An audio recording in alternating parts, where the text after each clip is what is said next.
할렐루야. 우리 하나님 우리와 함께 하십니다.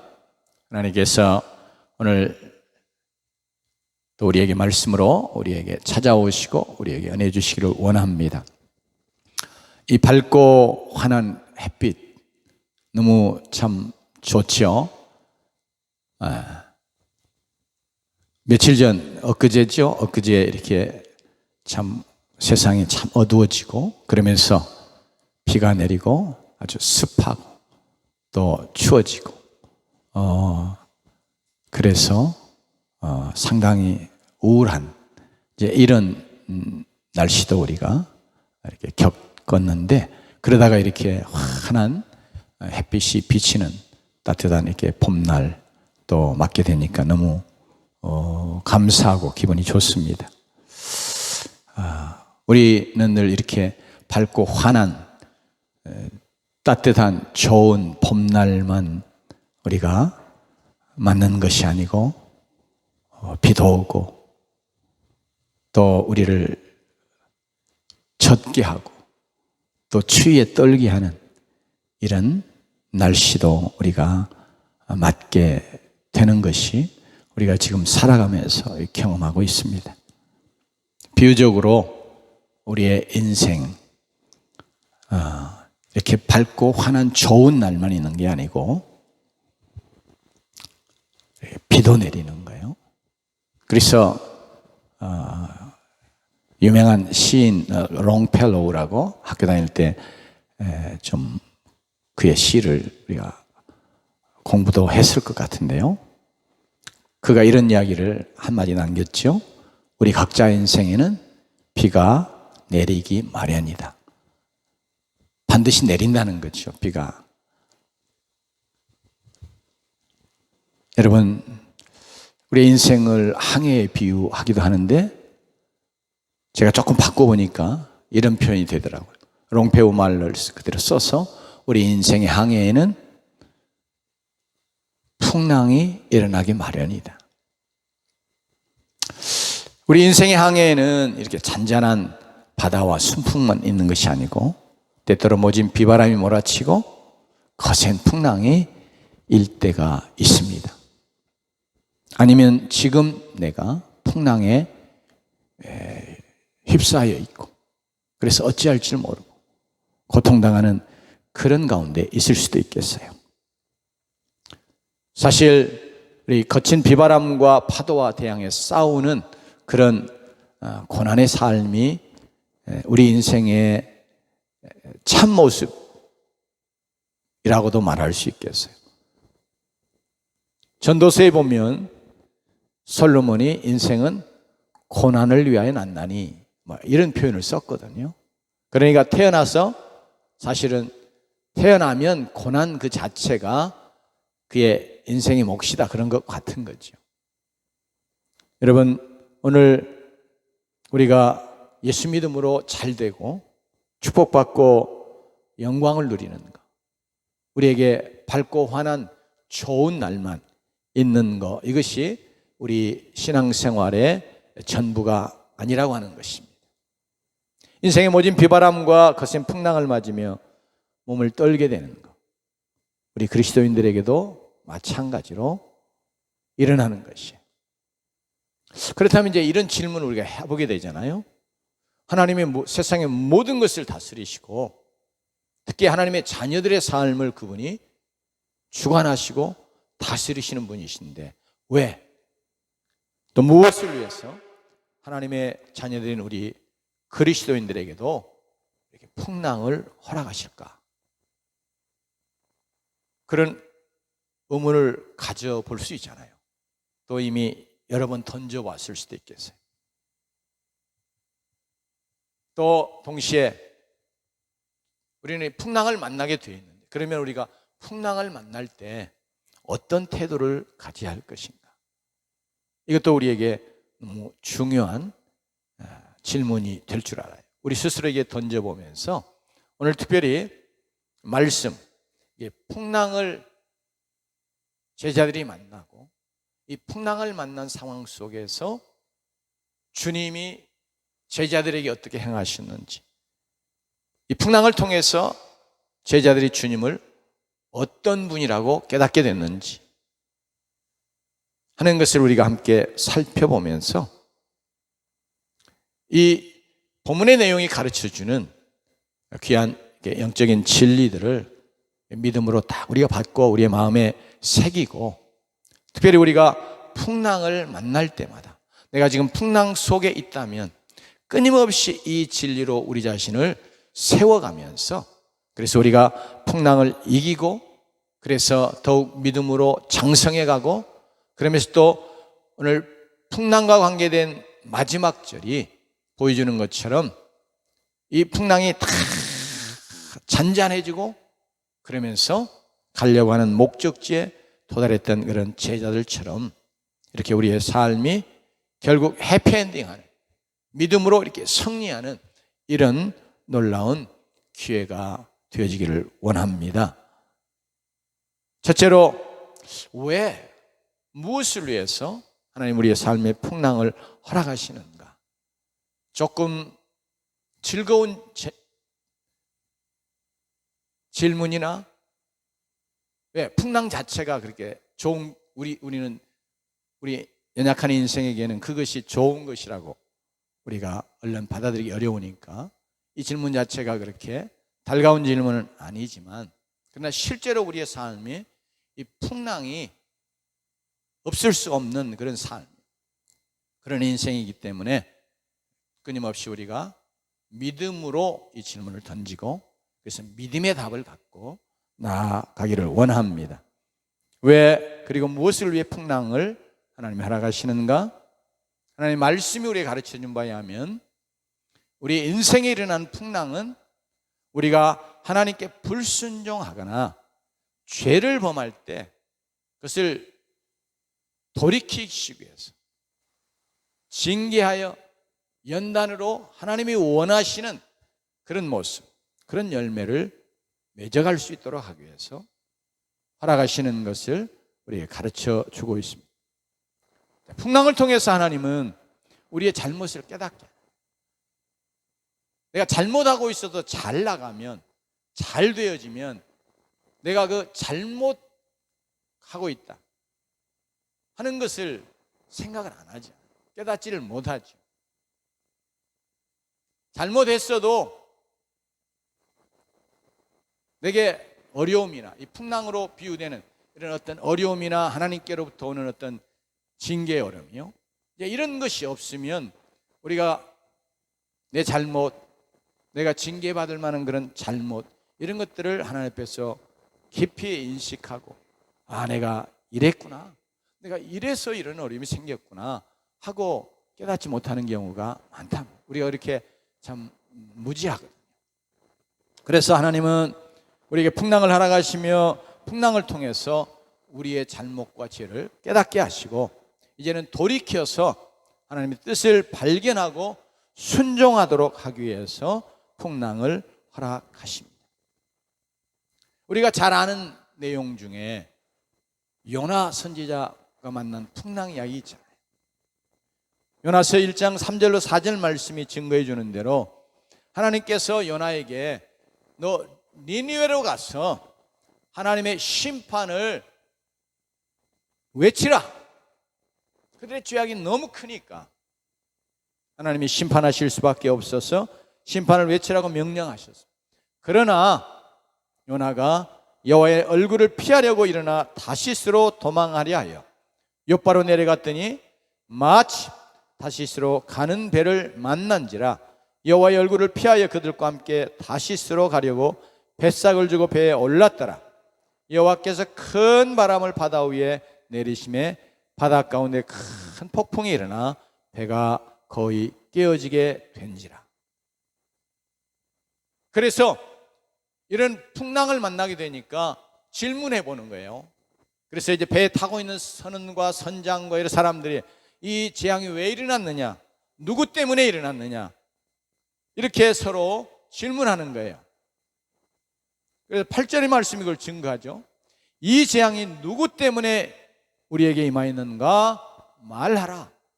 이렇게 10절에 보면 요나가 자기가 여호와의 얼굴을 피함인 줄을 그들에게 말하였으므로 무리가 알고 심히 두려워 이르되 네가 어찌하여 그렇게 행하였느냐 하니라. 바로 이 무서운 풍랑은 바로 요나의 불순종 때문이었고, 그 불순종에서 하나님이 돌이키게 하기 위해서. 불순종하고 있어도 잠시 형통함이 있을 수 있단 말이에요. 왜냐하면 이제 여호와의 낯을 피하기 위해서 욥바로 내려갔다고 그러죠. 그랬더니 마침 뭐예요? 다시 가는 배가 딱 맞아 떨어진 거예요. 아, 하나님 나를 위해서 예비하셨구나, 이런 것처럼 이렇게 생각하고 배 타고 간. 그러나 이제 바닷 가운데서 풍랑을 만났을 때 요나가 고백하는 것처럼 내가 여호와의 얼굴을 피하여 여호와의 명령을 불순종하여 이렇게 도망하는 것 때문에 이렇게 되었다 하고 깨닫고 고백합니다. 여러분, 이 무서운 풍랑이 바로 요나 자신의 불순종 때문이었고, 하나님께서 그 불순종을 깨닫고 돌이키시기 위하였음을 요나서의 말씀을 통해서 알 수 있습니다. 다윗도 자신의 생애 가운데 많은 이 고난의 풍랑을 만났어요. 그런데 그것을 인해서 자기가 하나님 앞에서 그릇 행하였기 때문이고, 이제 그것을 깨닫고 하나님의 뜻에 순종하게 하도록 하시기 위해서 하나님이 자기에게 이렇게 고난을 허락하셨다고, 이런 고백을 시편에서 우리에게 들려주고 있습니다. 고난당하기 전에는 내가 그릇 행하였더니 이제는 주의 말씀을 지켜나이다. 이 말이 무슨 말입니까? 내가 고난당해 이제 그릇 행하여서 하나님이 이렇게 내게 고난을 주신 거다. 그래서 이 고난 받기 전까지는 내가 그릇 행하면서도 그릇 행하는지는 모르고 이렇게 계속해서 그릇 행해 왔는데, 하나님이 고난을 주시니까 아, 내가 잘못하고 있구나, 이 잘못 때문에 하나님 내게 고난을 주셨구나, 그러면서 하나님의 말씀에 순종하는 이런 자로 자신이 바뀌었음을 고백하고 있습니다. 시편 119편 67절에서 그렇게 증거하죠. 또 몇 절 뒤에 71절에서도 이런 고백을 합니다. 고난당한 것이 내게 유익이라 이로 말미암아 내가 주의 율례를 배우게 되었나이다. 이것도 표현이 그렇지만 다 같은 내용을 지금 우리에게 증거해 주고 있습니다. 다윗이 고난당한 거 뭐 때문이냐? 하나님 앞에서 잘못한 것 때문에 고난을 당했고, 그 고난을 통해서 깨닫게 되고, 그러면서 이제 하나님의 말씀, 하나님의 뜻을 배우게 되고 그것을 지켜 행하는, 순종하는 자가 되었다고 하는 고백입니다.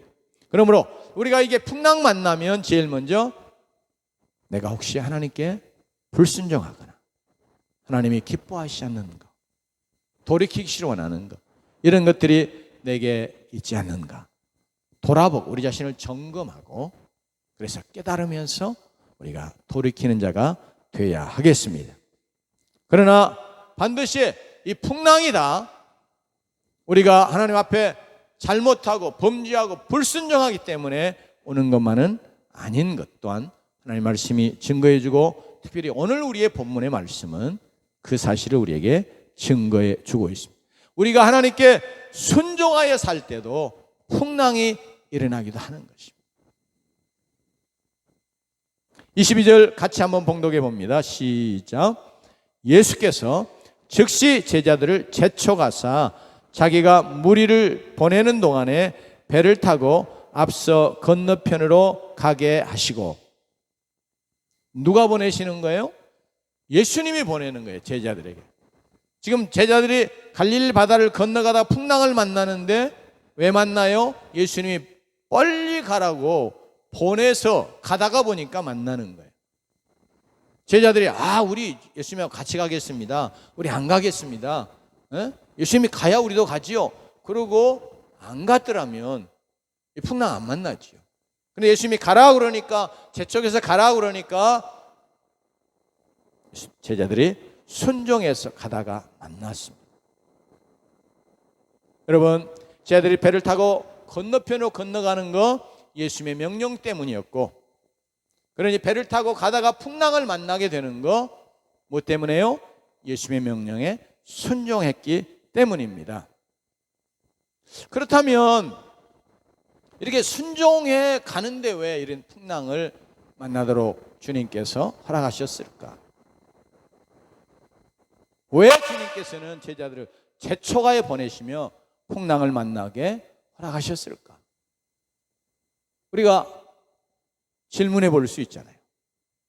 근데 우리의 본문 속에서는 왜에 대한 그런 답을 제시하고 있지는 않습니다. 그런데 이제 이 사건이 기록된 다른 복음서의 내용과 또 우리의 본문의 내용 바로 앞부분에 보면 앞부분에 행하신 예수님의 놀라운 기적이 있어요. 뭐예요? 보리떡 5개와 물고기 2마리로 5,000명, 남자만 5,000명, 그러니까 한 15,000명에서 2만 명 가까운 그런 엄청난 군중을 예수님께서 먹이시는 이런 기적을 행하셨습니다. 그러니까 이런 기적 때문에 요한복음 6장 15절 말씀은 무리들이 와, 바로 이분이야, 이분이 우리의 임금이 되기만 하면 우리의 문제는 완전히 해결될 수 있어. 그런 능력을 가지신 분이야. 그렇게 해서 예수님을 억지로 그들의 임금 삼으려 했다고 증거해 줍니다. 6장 15절 말씀 여러분에게 봉독해 드립니다. 그러므로 예수께서 그들이 와서 자기를 억지로 붙들어 임금으로 삼으려는 줄 아시고 다시 혼자 산으로 떠나가시니라. 우리의 본문대로 하면 혼자서 뭐예요? 기도하러 가십니다. 우리 주님이 어떤 큰 사역을 하실 때마다 늘 기도하시면서 하셨고 큰 사역을 마친 다음에 또 기도하신 것을 복음서들이 우리에게 증거해 주고 있는데요. 오늘 특별히 바로 이렇게 임금 삼으려고 하는 것 때문에 예수님이 뭐예요? 혼자 기도하러 산에 가셨다는 것과 같은 내용이에요.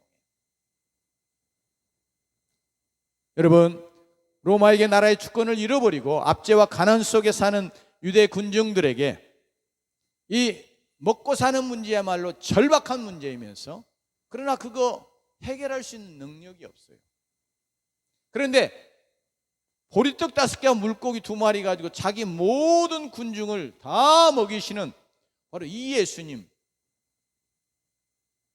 이 예수님이야말로 정말로 그들의 나라를 로마의 압제로부터 건지시고 회복하시고 그리고 그들의 빵의 문제를 해결해 주실 뿐 아니라 정치, 사회, 나라의 모든 문제를 해결할 수 있는 그런 분임이 너무 분명하다고 그들이 확신한 거예요. 그러니까 이분 바로 억지로라도 이분 예수님 임금으로 삼으면 문제없다, 이렇게 생각하고 억지로 임금을 삼으려고 했습니다. 여러분, 제자들이 어땠을까요? 그런 막 군중들의 분위기, 그런 막 서로 나누는 이야기들 충분히 들었지 않겠어요? 또 복음서에 보면 베드로, 요한, 야고보를 중심으로 해서 누가 크냐, 즉 예수님이 임금이 되면 누가 제일 높은 자리 차지하느냐, 이런 다툼들을 하고 있었다고 성경은 우리에게 증거해 주잖아요. 그런데 바로 예수님이 임금 된다 그러면 제자들 어떻게 했어요? 여러분, 정말 주님이 어떤 분이시고 주님께서 이루시려는 구속의 사역이 무엇인지 그들이 정말로 예수님이 십자가 지러 가는 그 순간까지도 분명하게 깨닫지 못했는데, 여기서 바로 이런 군중들의 이런 생각에 부안해동하고 흥분의 도가니에 빠져서 휩쓸려 갈 수밖에 없는 그런 분위기였던 것이에요. 그래서 주님은 서둘러서 제자들을 무리와 격리시키고 앞서서 갈릴리 건너편으로 막 재촉해서 보내신 거예요. 그냥 보냈다고 성경이 말하지 않고 뭐예요? 재촉해서 보내셨다. 빨리 가라, 빨리. 조금이라도 더 놔두면 안 되겠거든요. 그러니까 예수님이 막 재촉해서 보내신 거예요.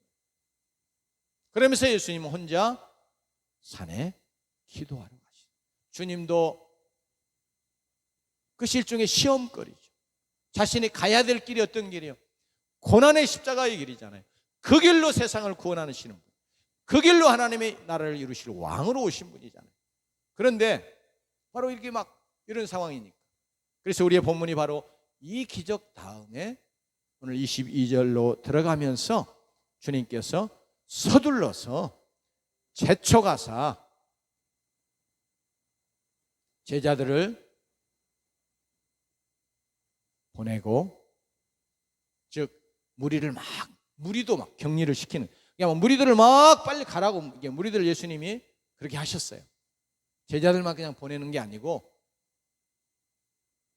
즉시 제자들을 제초가사 자기가 무리들을 보내는 동안에 배를 타고 건너편으로 가게 하시고, 그게 22절 말씀입니다.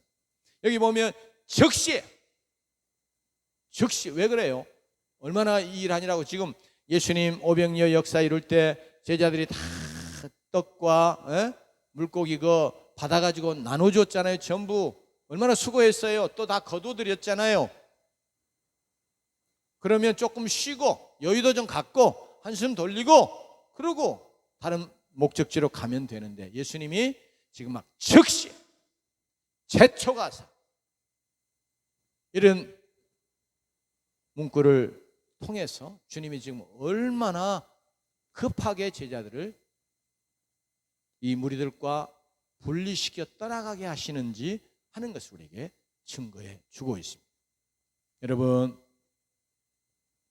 제자들은 무리의 생각, 육신의 생각, 세상의 생각에 휩쓸리지 아니하고 정말로 예수님이 누구신가, 예수님은 과연 어떤 분이신가, 이걸 확실히 알고 예수님을 새롭게 분명하게 바르게 믿는 믿음의 기회, 혹은 예수님에 대한 믿음을 새롭게 할 그런 기회가 필요했다. 즉 예수님께서 제자들의 믿음을 시험하고 연단하고 새롭게 하기 위해서 배를 타고 가는 제자들에게 폭풍을 보내신 것이라 말할 수 있는 거예요.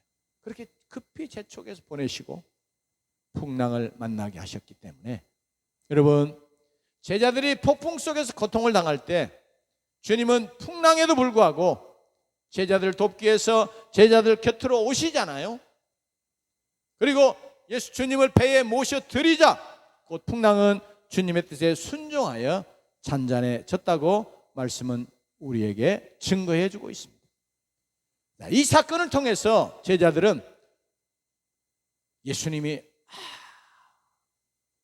이 사람의 몸을 입고 오신 정말 참 하나님이시구나, 하나님의 아들이시구나 하고 우리 주님의 영광을 보고 그 앞에 엎드려 경배하는 자들이 되었음을 마지막 절이 우리에게 증거해 주고 있습니다.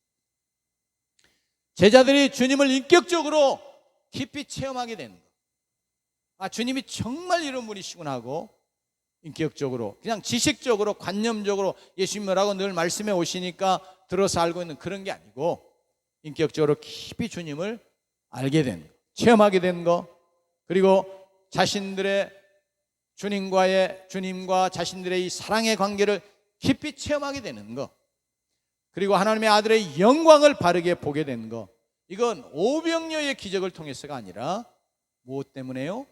풍랑 속에서 그들을 돕기 위해서 주님께서 그들에게 다가오신 사건을 통해서 그들이 체험하게 된 것입니다. 알게 된 것입니다. 그래서 제자들에게 풍랑은 믿음의 테스트였고 또 믿음의 성장의 기회였고 믿음의 연단을 위한 그런 기회였던 것입니다. 여러분, 이건 제자들을 통해서 또 이 말씀을 가지고 우리에게 하나님이 가르쳐 주신 말씀에 오신 거예요. 왜 하나님이 우리에게, 하나님의 자녀되는 우리에게 좀 꽃길만 허락하시면 안 될까? 왜 좋은 일만 있게 하시면 안 될까? 물론 죄악된 세상 자체가 이런 고난의 풍랑이 있을 수밖에 없고, 그렇기 때문에 이 세상에서 사는 삶은 고난과 분리될 수 없는 임을 우리가 인정하면서도 늘 우리가 그런 생각을 갖잖아요. 그래도 좀 우리는 풍랑이 없이 좀 꽃길만 걸으면 안 될까요? 그런 우리의 마음에 소원들이 있다, 바람들이 있단 말이에요.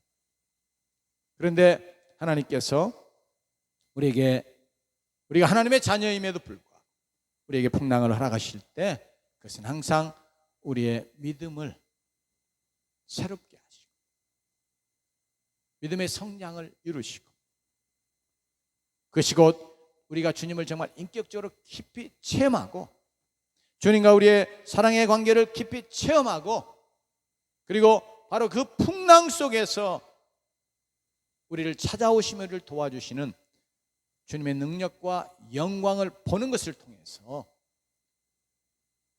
우리의 믿음이 새로워지고 장성해지고 견고해지는 그런 믿음의 사람들이 되어지기를 원하셔서 우리에게 우리의 인생에 폭풍을 허락하시는 것을 우리가 믿음으로 받으십시다. 우리의 신앙의 거품을 제하시고 우리를 정금 같은 믿음의 사람으로 아름답게 빚으시기 위해서 풍랑을 허락하시는 것입니다. 따라서 우리 그리스도인에게 인생의 풍랑은 고통스러운 건 하지만, 고통스럽죠. 누구나 풍랑에 휩싸이면 얼마나 힘들어요. 그럼에도 불구하고 그건 재난이 아니라 도리어 재난으로 가장된 영적인 축복이라 이렇게 우리가 말할 수 있습니다. 또 그렇게 우리가 늘 믿음으로 적극적으로 생각하면서 풍랑을 대하는 자들이 되어야 되겠습니다. 그렇기 때문에 우리가 풍랑을 만날 때에 본문을 통해서 가르쳐주는 영적인 진리들 우리가 꼭 붙잡고 이걸 자꾸 되새김하면서 이 진리로 우리의 마음들을 약해지는, 또 넘어지려고 하는, 또 때로는 실망과 혹은 불평이나 이런 것들이 막 솟아나서 우리가 믿음으로 살아갈 수 없고 믿음으로 승리할 수 없는 이런 상황들을 잘 이렇게 이겨내며 믿음의 승리를 거두는 하나님의 자녀들이 되어야 하겠습니다. 첫째로 풍랑도 주님의 절대 주권 가운데 일어난다. 이 사실을 우리가 꼭 마음에 새기십시다. 우리에게 발생하는 어떤 것도 하나님의 허락이 없이는 결코 일어나지 않습니다. 특별히 이 사실을 우리에게 좀 다른 측면에서 강조해서 들려주시는 그런 말씀이 마태복음 우리의 본문 앞에 10장에 보면 나오죠. 주님이 이런 말씀하셨어요. 참새 2마리가 한 앗사론에게 팔리지 않느냐? 그러나 너희 아버지께서 허락하지 아니하시면 그 하나도 땅에 떨어지지 아니하리라. 너희에게는 머리털까지 다 세신 바 되었나니 두려워하지 말라. 너희는 많은 참새보다 귀하니라. 여러분, 우리도 그렇지만 이제 유대 땅에서도 이런 참새가 가장 많고 흔히 보는 새란 말이에요. 뭐 꿩이나 이런 것들은 저 산에 가야 보고 흔하지 않잖아요. 근데 참새는 다 곁에 다니고 곡물이 있는 곳에 늘 나타나는. 그런데 그렇게 무수하게 날아다니는 거 우리는 수도 잘 셀 수 없고, 그리고 여기 2마리가 한 앗사론에 팔리니까 이게 아주 적은 소량의 이제 적은 값으로 살 수 있는 그런 점에서 별로 그렇게 가치 있는 존재가 아니라고 하는 의미가 조금은 포함되어 있어요. 그런 존재들까지도 하나님이 허락하셔야 땅에 떨어진다. 포수에게 잡히든 새총에 맞아 떨어지건 또 어떤 그물에 씌워져 잡히건 어떻든 간에 이거 하나님이 허락지 않으시면 그런 미물에 불과한 참새 한 마리 결코 그냥 잡히거나 땅에 떨어지는 법 없다, 이 말입니다. 여러분, 그러면서 너희에게는 머리털까지 다 세신 바 되었다. 이 머리털도 하나님이 다 세시고 그가 다 주관하시고 그러시는 하나님이라고 하는 것을 우리에게 증거해 주고 있습니다. 이게 하나님의 절대 주권을 강조하는 말씀이에요. 그래서 이 풍랑도 하나님이 허락지 않으시면 결코 일어나지 않는다. 하나님의 주권 가운데서 그런 점에서 일어난다. 우리가 늘 믿음으로 받으십시다. 불순종으로 당하는 풍랑이나 순종함으로 당하는 풍랑이나 다 우리를 사랑하시는 하나님의 선하신 뜻 가운데서 일어나는 것입니다. 그래서 로마서 8장 28절은 우리가 알거니와 하나님을 사랑하는 자 곧 그의 뜻대로 부르심을 입은 자들에게는 모든 것이 합력하여 선을 이루느니라고 증거해 주고 있습니다. 우리도 동일하게 이 말씀대로 모든 것이 다 합력하여 선을 이루도록 하나님께서 역사하시고 또 그러기 때문에 우리에게 그 모든 것 중에 그것, 풍랑, 어떤 것도 허락하실 때는 바로 선이 되도록 하나님이 주권 가운데 허락하신다는 사실을 우리가 좀 받아들이기 어려워도 내게 그렇게 쓴 것이어도 우리가 이 사실을 믿음으로 분명하게 받는 자들이 되십시다. 그러므로 우리가 풍랑을 만날 때 하나님께서 나의 영적인 유익을 위해서 믿음의 성장을 위해서 하나님의 능력과 영광을 체험하도록 하기 위해 이것을 허락하셨구나 하는 담대한 확신을 갖도록 하십시다. 저도 이게 아프지 않았으면 머리로는 다 이해하는 것 같고 알고 있고 믿는 것 같은데 정말 하나님이 치유하시는 능력이 하나님, 라파 하나님 되시는 거 개인적으로 이렇게 체험하기 어렵다. 하나님께서 이와 같이 절대 주권 가운데 허락하심을, 그것도 우리의 선을 위해서 허락하심을 믿으십시오. 두 번째는 주님은 풍랑 속에서 고생하는 나를 지켜보고 계신다는, 동일한 사건을 기록하고 있는 마가복음 6장 47절 48절에 보면 이 진리를 잘 기록해 주고 있습니다. 저물매 배는 바다 가운데 있고 예수께서는 홀로 무태에 계시다가 바람이 거스림으로 제자들이 힘겹게 놓젓는 것을 어떻게 해요? 보시고 밤 사경쯤에 바다 위로 걸어서 그들에게 오사, 이렇게 증거해 주고 있습니다. 우리 주님께서는 제자들이 바다 가운데서 풍랑으로 인해 괴로이 놓젓는 것을 보고 계셨던 겁니다. 그래서 제자들을 돕기 위해서 그 폭풍 속에서 물 위로 걸어 오셨던 것입니다. 우리가 어려움을 당할 때 정말 힘들게 하는 거, 나만 홀로 탁 버려진 것 같은 생각. 주님도 나의 어려움, 고통, 고난 괴념치 않으신 것 같고 그냥 나를 그냥 놓아두시는 것 같아. 그래서 나 홀로 된 것 같아. 이게 진짜로 힘든 거잖아요. 우리를 정말 힘들게 합니다. 그런데 오늘 말씀 통해서 이 사건 속에 기록한 이 복음서의 말씀을 통해서 우리가 분명히 가져야 될 것, 우리는 어려움을 당할 때 주님께서 나를 돌아보지 않는다고, 주님께서 나를 사랑하지 않는다고, 주님께서 나를 버리신 것이라 이렇게 생각하는 그런 이제 유혹이 우리에게 들어올 때, 아니다, 결코 주님은 나를 버리시지 않는다. 주님은 한순간도 내게서 눈을 떼지 않고 나를 지켜 보호하신다, 보고 계신다, 그리고 보호하신다, 이렇게 믿는 믿음을 우리가 다시 한번 새롭게 하고 그 믿음을 굳게 하고 늘 정말 어려움 속에 있을 때 실제로 우리 자신들이 자꾸 우리 자신에게 아니야, 주님은 나의 고난을 그냥 모른 채 하고 계시는 게 아니고 실제로 모르고 계신 게 아니고 또 버려두신 게 아니고 지켜보시고 눈을 떼지 아니하시고 지켜 보호하신다, 이렇게 믿는 자들이 되어야 되겠습니다. 시편 121편이 이 사실을 가장 아주 자세하게 강조해서 반복적인 내용으로 우리에게 증거해 주고 있습니다.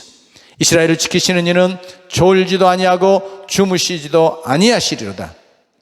여기 보면 이스라엘을 지키시는 이라, 하고 하나님에 대해서 먼저 정의를 하고 들어가요. 이스라엘의 하나님은 이렇게 들어가지 않고요, 이스라엘을 지키시는 이에요. 하나님은 우리를 지키시는 하나님이에요. 주님은 우리를 지키시는 하나님이에요. 그런데 어떻게 지키시느냐 그럴 때 졸지도 아니하고 주무시지도 아니하시리로다. 여호와는 너를 지키시는 이시라. 다시 반복해 강조합니다. 여호와께서 내 오른쪽에서 내 그늘이 되시나니 낮의 해가 너를 상하게 하지 아니하며 밤의 달도 너를 해치지 아니하리로다. 여호와께서 너를 지켜 모든 환난을 면하게 하시며 또 내 영혼을 지키시리로다. 여호와께서 너의 출입을 지금부터 영원까지 지키시리로다. 아멘. 할렐루야. 이 사실을 우리가 믿음으로 자꾸 붙잡아야 돼요. 우리를 붙잡아 세우는 말씀이에요. 우리를 붙잡아 세우는 진리. 진리의 허리띠띠라고 말하잖아요. 이렇게 말씀으로 구체적으로 이렇게 문자적으로 표현된 그런 하나님의 말씀으로 뿐만이 아니라 이렇게 이 말씀이, 하나님의 말씀이 우리에게 가르쳐주는 진리, 그게 뭐예요? 하나님은 내가 고난당할 때 나를 눈을 떼지 않고 졸리도 주무시지 아니하시고 지켜보시고 나를 지켜 보호하시는 하나님. 그러므로 우리가 풍랑을 만날 때, 고난 속에, 어려움 속에 있을 때 늘 이 진리를 붙들고 되새기며 나아가는 자들이 되십시다. 성경에 보면 잘 박힌 모처럼 이런 표현이 있잖아요. 그러니까 이런 진리가 우리의 마음속에 잘 박힌 모처럼 딱 박여 있어야 우리가 흔들리지 않고 믿음으로 요동치 않고 승리하는 자가 될 줄로 믿습니다. 세 번째는 주님을 나를 위해 기도하신다는 진리입니다. 제자들을 앞서 보내신 주님은 산에 올라가 제자들이 배를 타고 풍랑이 일어나는 바다를 건너가며 고난을 당하고 있을 때 뭐 하셨어요? 기도하고 계셨습니다. 특별히 그 기도 속에 자기가 앞서 보낸 제자들을 위해서 기도하고 계셨던 것입니다. 풍랑으로 고생하는 제자들을 위해 기도하셨던 그 주님, 바로 우리를 사랑하심으로 우리를 위하여 십자가에 죽으시고 부활하시고 승천하셔서 하나님의 보호자 우편에 앉으셨는데 그분은 지금 저와 여러분을 위해서 기도하고 계시는 주님이십니다. 사도 바울이 로마서에서 증거합니다. 누가 정죄하려 죽으실 뿐 아니라 다시 살아나신 이는 그리스도 예수시니 그는 하나님 우편에 계신 자요 우리를 위하여 간구하시는 자시니라. 아멘. 로마서 8장 34절의 말씀입니다. 히브리서도 말씀이 증거합니다. 자기를 힘입어 하나님께 나아가는 자들을 온전히 구원하실 수 있으니 이는 그가 항상 살아서 그들을 위하여 간구하심이라. 히브리서 7장 25절의 증거입니다. 여러분, 우리 모두가 인생의 바다에서 풍랑을 만나 괴롭게 노를 저으며 기진하고 신음하고 애타할 때가 있을 수도 있는데, 그러나 바로 그때에 주님은 바로 저와 여러분을 위해서 기도하고 계시는 놀라운 사실을, 이 진리를 꼭 마음에 기억하고, 그래, 주님이 나를 위해서 기도해 주며 내가 분명히 이 풍랑을 이겨내고 이 고난을 이겨내고 또 내가 믿음으로 반드시 승리할 수 있다, 이런 확신을 갖고 나아가야 되겠습니다. 네 번째로, 주님은 가장 정확한 때에 다가오셔서 나를 도와주신다는 진리입니다. 25절 말씀에 보면 밤 사경에 예수께서 바다 위로 걸어서 제자들에게 오시니, 주님은 제자들이 괴로움 당하는 것을 묵과하지 아니하시고 낱낱이 지켜보셨습니다. 그리고 그들을 위해서 기도하셨습니다. 그리고 주님의 때에 주님은 제자들에게 다가오셨습니다. 우리 주님, 하나님께 정하신 시간표에 따라 일하신 분이신 것을 특별히 요한복음이 잘 증거해 주고 있죠. 하나님께서 계획하신 시간, 가장 정확한 때, 가장 필요한 때, 가장 완벽한 때에 우리에게 다가오셔서 27절에 말씀하신 것처럼 안심하라, 나니 두려워 말라, 이런 말씀 우리에게 제자들에게 하셨던 것처럼 또한 들려주시는 은혜가 있기를 원합니다. 주님은 주님을 기다리는 자들, 주님을 믿음으로 바라보는 자들에게 반드시 찾아오십니다. 그러니 안심하라, 내니 두려워 말라, 이렇게 말씀하시는 겁니다. 그리고 주님의 능력과 영광을 보여주십니다. 그러니 믿음으로 주님을 바라보며 인내하는 자들이 되십시다. 주님, 여러분, 베드로가 주님이시면, 즉 주님에 대한 믿음을 갖고 주님에게 그 풍랑 속에서 말씀했을 때 주님이 그 풍랑 위로 걸어오게 하셨습니다. 풍랑 위를 걷는 거예요. 그리고 그가 잠시 믿음의 눈을 돌려서 주변의 상황과 환경 때문에 그가 두려워하고 그 풍랑 속에 휩싸여 물에 빠져들어갈 때 주님은 또 베드로를 어때요? 손을 잡아 건져주셔요. 그래서 풍랑 위로 걷게도 하시고 풍랑에 빠져가는 자를 건져내시기도 하며, 그래서 이제 찬찬해서 건너편에 다 도달하게 하는 놀라운 역사를 주님이 여기서 이루신 것을 우리가 말씀을 통해서 증거를 받고 있습니다. 우리가 주님을 바로 이런 주님으로 우리의 풍랑 위로 걷게 하시고 풍랑에 빠져간다, 바로 그때에도 우리를 건져서 풍랑을 이기게 하시고 풍랑을 잔잔하게 하여 우리의 목적지에 도달하게 우리에게 도움을 주실 그런 주님이신 것을 믿는 자들이 다 되십시다. 바로 이 진리들을 우리가 붙잡아서 우리 마음에 딱 잘 박힌 mol처럼 딱 박아서, 그래서 흔들리지 않고 그것이 우리의 마음을 붙잡아주는, 우리를 이렇게 세워주는 그런 말씀으로, 그런 진리로 우리 안에 역사해서 우리가 참 풍랑을 이제도 많이 거쳐왔지만 또 앞으로도 우리가 풍랑을 만나는 자들이 될 것입니다. 그럴 때마다 우리가 늘 우리 풍랑 위로 걷는 자들이 되고 풍랑에서 건진받는 자들이 되고 풍랑을 이기면서 나아가는, 그래서 그 풍랑 속에서 또한 정말 주님의 어떤 분이시가를 우리가 또 인격적으로 놀랍게 체험하는 그런 은혜를 우리가 누리면서 믿음의 장성한 분량에 이르러가는 그런 놀라운 기회가 되어지는 그런 주의 백성들 되어지기를 주의 이름으로 축원합니다. 기도합니다.